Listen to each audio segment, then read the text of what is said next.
Hubungan gelap alias perselingkuhan berujung maut terjadi di wilayah hukum Polres Minahasa Selatan. Kali ini korban Aldi, 41 tahun, warga Ranoyapo, Jagatiga, Kecamatan Ranoyapo, Kabupaten Minahasa Selatan, Sulawesi Utara, tewas mengenaskan dengan luka menganga di bagian wajah, kepala, tangan nyaris putus, dan luka di sekujur tubuhnya. Diduga dianiaya MS alias Meki, 32 tahun, warga yang sama, dengan menggunakan parang. Peristiwa itu terjadi di lorong Jaga 1 Desa Ranoyapo, Kecamatan Ranoyapo pada Kamis malam 17 November 2022 sekitar pukul 20.00 WITA. Informasi yang dirangkum menyebutkan tersangka sebelumnya merantau di tanah Papua dan pada awal Oktober 2022 tersangka kembali ke kampungnya dengan membawa hasil kerjanya selama ini. Bukannya gembira, justru kepulangan tersangka disambut dingin istrinya. Tersangka curiga dan akhirnya menemukan bukti istrinya dan korban beberapa bulan belakangan ini menjalin hubungan gelap. Saat diklarifikasi, istri tersangka mengakui perselingkuhan dengan korban. Bahkan diakuinya perselingkuhan terjadi sejak Agustus 2022 lalu dan sudah beberapa kali melakukan hubungan layaknya suami istri. Tersangka geram dan meminta istrinya menghapus semua chattingan dengan korban di handphone milik istrinya.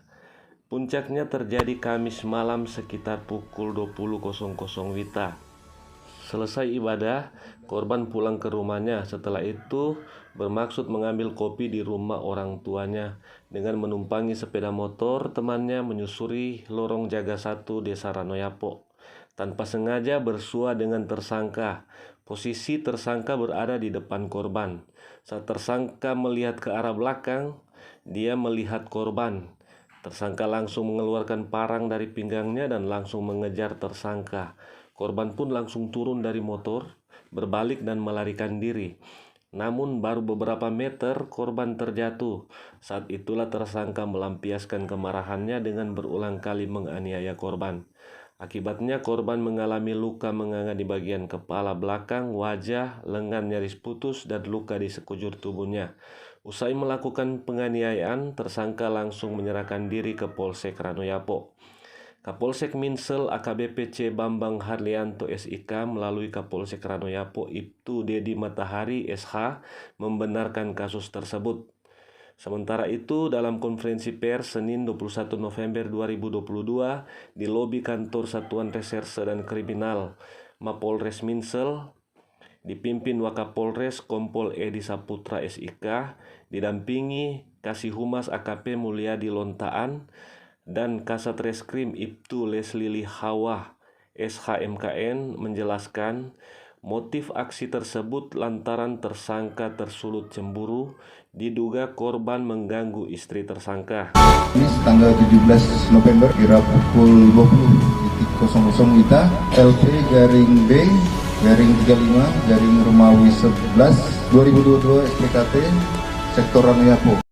Kasat Reskrim Ibtu Leslie Deibili Hawa SHMKN menambahkan, tersangka sudah diamankan dan dikenakan pasal 338, subsidiar 354 ayat 2, subsidiar 351 ayat 3 KUH Pidana dengan ancaman hukuman maksimal 15 tahun kurungan penjara. Motif dari tersangka melakukan penganiayaan berat sehingga meninggal dilatar belakangi rasa cemburu karena korban AL telah mengganggu istri tersangka. Tim Klikjo.id mengabarkan.